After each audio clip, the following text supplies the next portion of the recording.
নমস্কার সকল গল্পপ্রেমী ও সাহিত্যপ্রেমী শ্রোতা বন্ধুদের আমার অনেক স্বাগত।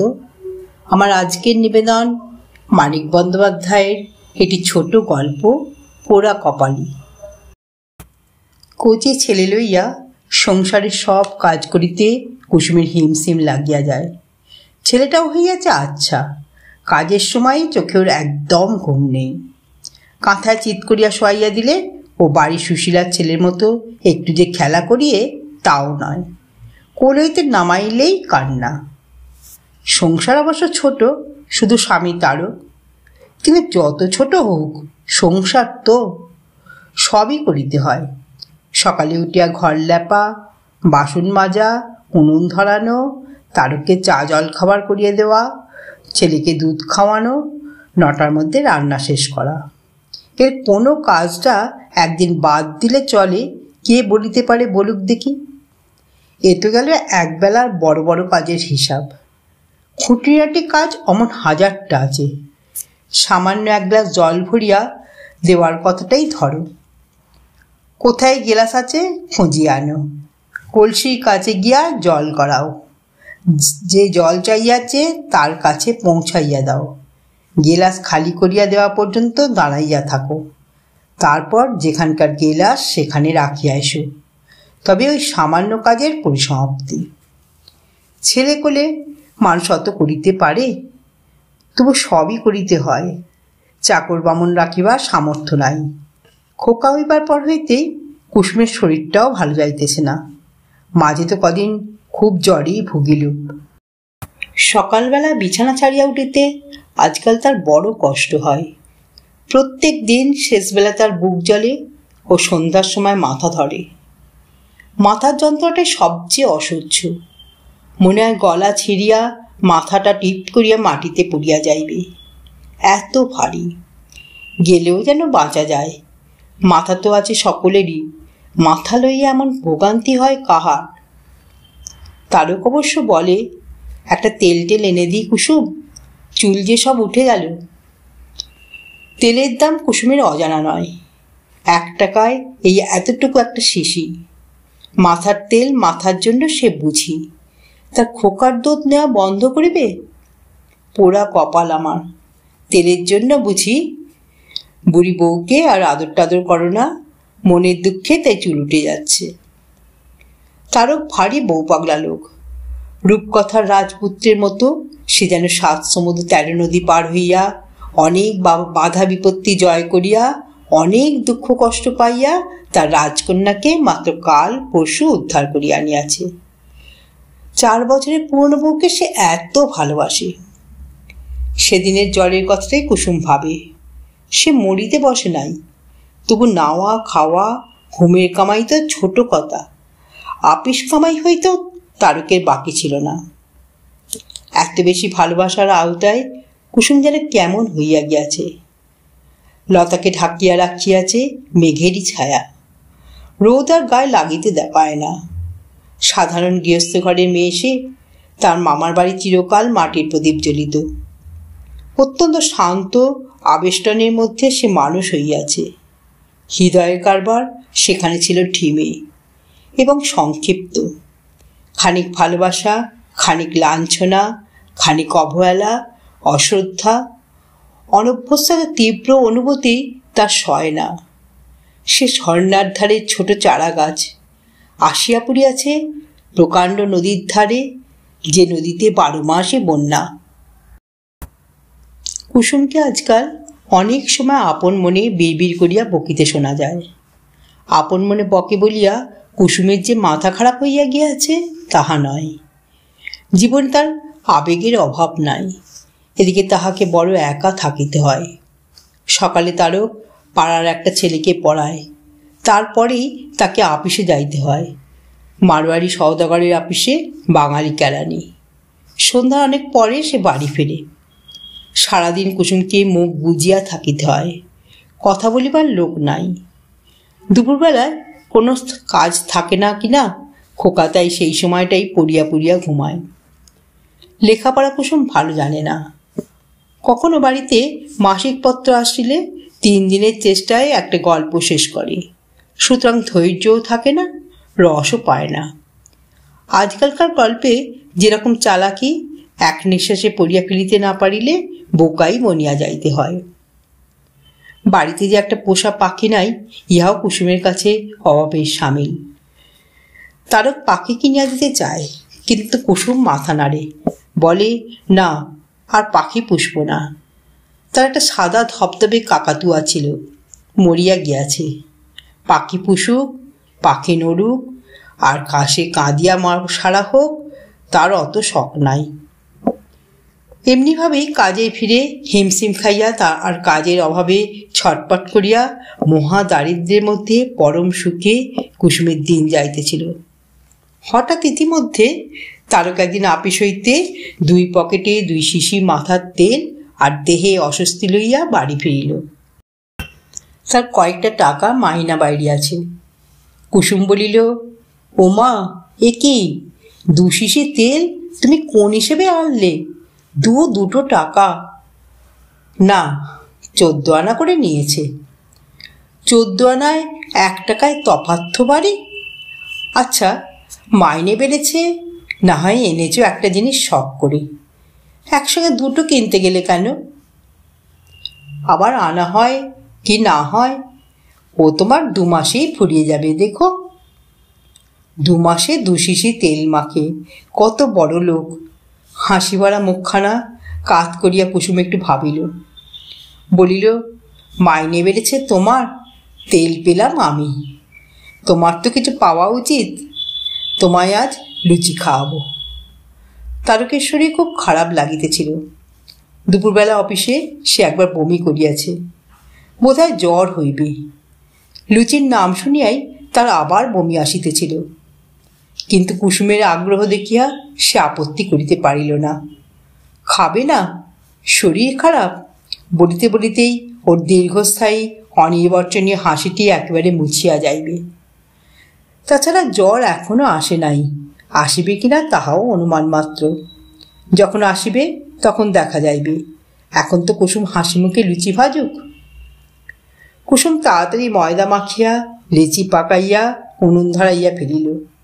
ডাক দিয়া বইল, ওগো মাবু মশাই, লুচি খেতে হলে বেলে দিতে হয়।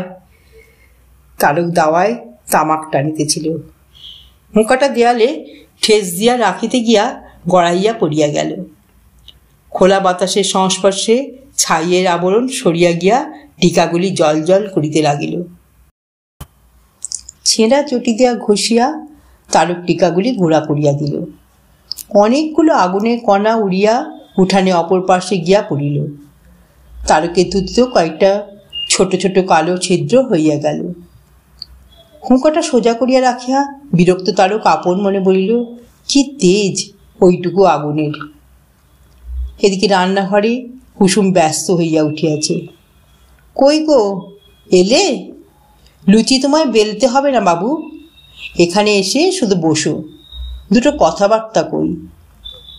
রান্নাঘরে গিয়ে তারক বলল, আমি লুচি বেলতে জানি যে বেলবো, আমি বরঞ্চ ভাজতে পারি। তোমার কিচ্ছু পেরে কাজ নেই, বসে বসে শুধু বক বক করো। বাবা, সারাদিন মানুষের গলার আওয়াজ শুনতে পাই না। না, দাও আমি ভাজি। কুসুম সসন্দেহে বলিল, পারবে? লুচি ভাজতে পারবো না কি গো, তোমার চেয়ে ভালোই পারবো। কিন্তু সে পারিল না। প্রথম লুচিখানা ছাড়িতে গিয়া তপ্ত খেয়ে আঙুল ডুবাইয়া ফেলিল। তারপর তাড়াতাড়ি হাত সরাইয়া আনিতে কড়াইটাই দিল উল্টাইয়া। হাতে পায়ে গায়ে সর্বত্রই ঘি ছিটকাইয়া লাগিল।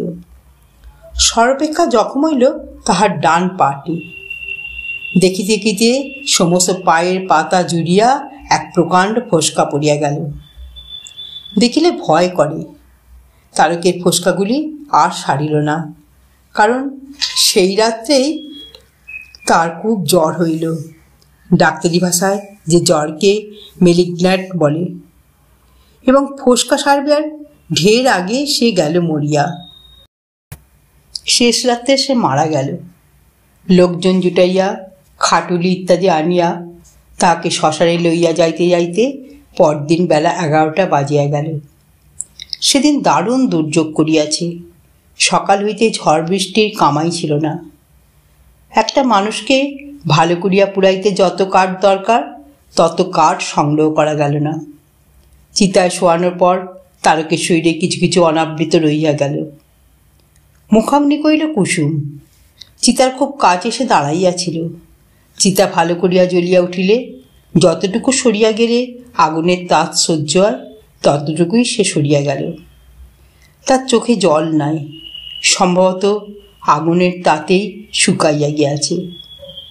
ইতিমধ্যে দেখা গেল তারকের দেহে বড় বড় ফোসকা পড়িতে আরম্ভ করিয়াছে এবং একে একে ফাটিয়া যাইতেছে। এসব ফোসকায় জল নাই, শুধু আছে বাষ্প আর বাতাস। কুসুমের মাথার মধ্যে পৃথিবী পাক খাইতেছিল। চিতাটা হাতের নাগালের সূর্য। মূর্ছিত হইয়া পড়িয়া যাওয়ার ঠিক আগে কুসুমের মনে হইতেছে তারকের গায়ের ফোসকাগুলো ফোসকা নয়, লুচি। মাসখানেক পরে একদিন রাত্রিবেলা কুসুম মামার বাড়িতে রান্নাঘরে রাঁধিতেছিল। ডাল আর তরকারি রাঁধিয়া সে ভাত চাপাইতে আছে। ভাত চাপানোর আগে মামি তাকে লুচি ভাজিতে বলিয়াছিলেন। মামার শরীর ভালো নয়, ভাত খাইবেন না। কুসুম লুচি ভাজিতে রাজি হয় নাই।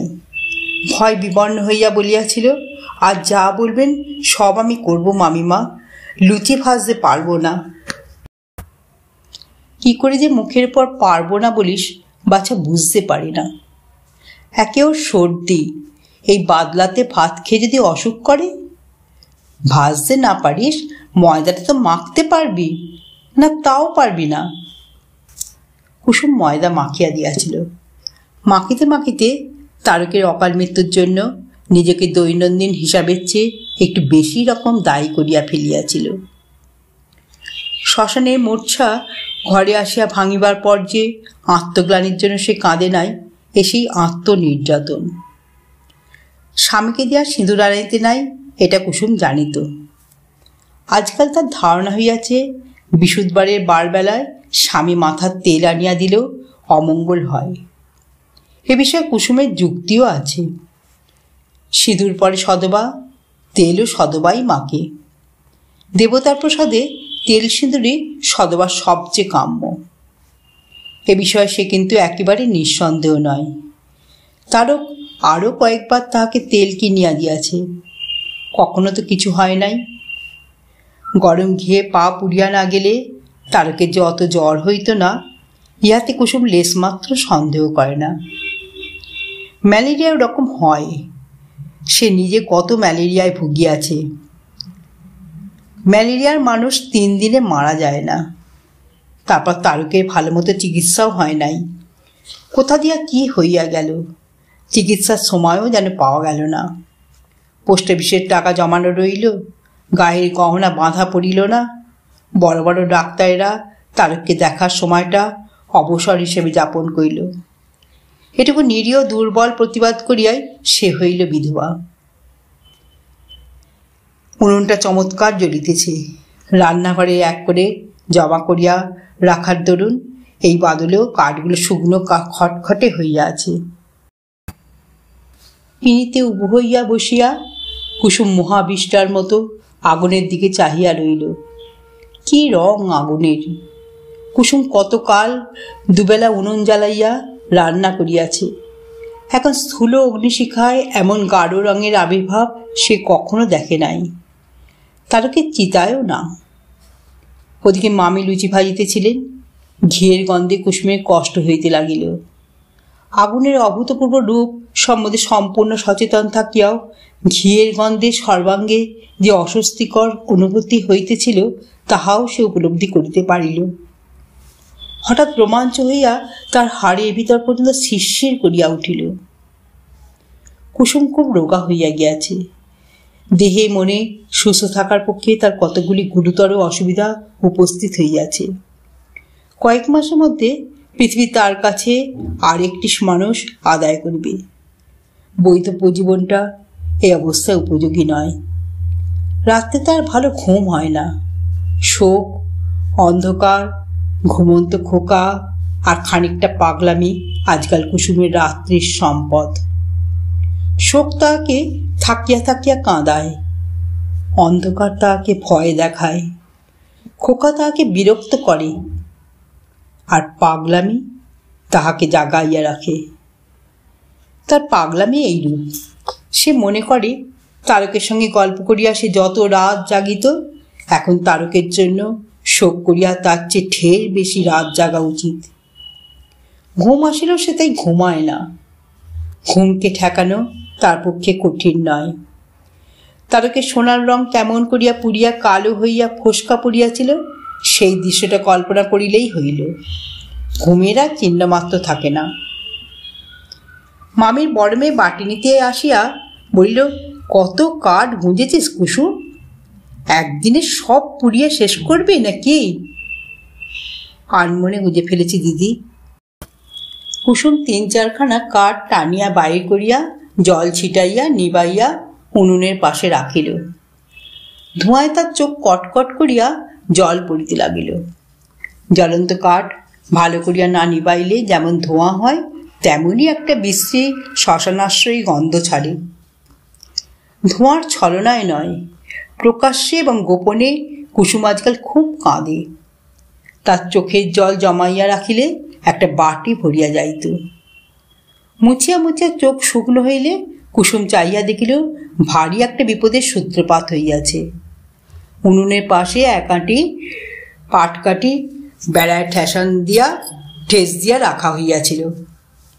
ইতিমধ্যে কখন নেবানো কাঠগুলির একটা আপনা আপনি জ্বলিয়া উঠিয়া তাহাতে আগুন ধরাইয়া দিয়াছে।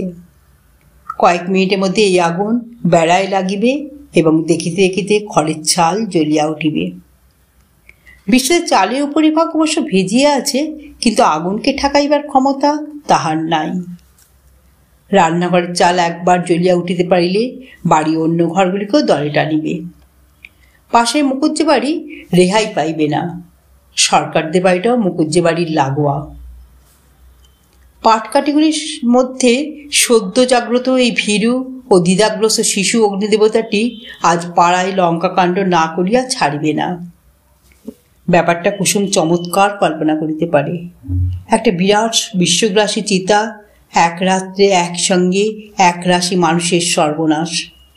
রঙে আর উত্তাপে অন্ধকার আর শূন্য ভরপুর হইয়া যাওয়া, এবং তাহারই চারদিকে কেবল হায় হায়, কেবল বুক চাপড়ানো। 2-4 জন পুড়িয়া মরিবে না? তীব্র তীক্ষ্ণ দৃষ্টি মেলিয়া কুসুম হিংস্র সাপের মতো অগ্নিশিকার হেলিয়া দুলিয়া বাড়িয়া কমিয়া শ্লথ সন্তর্পণ অগ্রগতি চাহিয়া দেখিতে লাগিল। ধীরে ধীরে আকার বাড়িতেছে। হেলানো সুদীর্ঘ সমেত বাইয়া ধীর অনিবার্য বেগে উপরে উঠিতেছে। ঘরে আজ নিশ্চয় আগুন লাগিবে। আর কেহ পুড়িয়া না মরুক, কুসুমের আজ উদ্ধার নাই। সে কিছুতেই পলাইতে পারিবে না। পিঁড়ির সঙ্গে মাটির সঙ্গে সে একেবারে আঁটিয়া গিয়াছে। তার সর্বাঙ্গে পক্ষাঘাত হইয়াছে। সে অবসন্ন। উঠিবার, নড়িবার, টানিয়া পাটকাঠিগুলি সরাইয়া আনিবার শক্তিও তাহার নাই। সে পলাইবে কেমন করিয়া? কুসুম স্পষ্ট দেখিতে পাইল খড়ের জ্বলন্ত চালের নিচে চাপা পড়িয়া সে ছটপট করিতেছে। তার গায়ের চামড়া কয়লার মতো কালো হইয়া যাইতেছে, আর সর্বাঙ্গে পড়িতেছে বড় বড় ফোসকা। কাল্পনিক মৃত্যুর বিভৎসতার আতঙ্কে কুসুম এক প্রকার উৎকট আনন্দ উপভোগ করিতে লাগিল। তার আর কিছুমাত্র সংশয় রইল না যে একবার হাত বাড়াইলেই যে বিপদ আটকানো যায়, সেই বিপদের সামনে সে যে হাত গুটাইয়া বসিয়া আছে, সে বিধান ঈশ্বরের। ঈশ্বর তার বাড়াইবার শক্তি হরণ করিয়াছেন।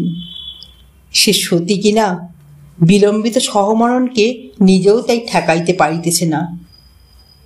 নিজে সে আয়োজন করিতে পারিত না।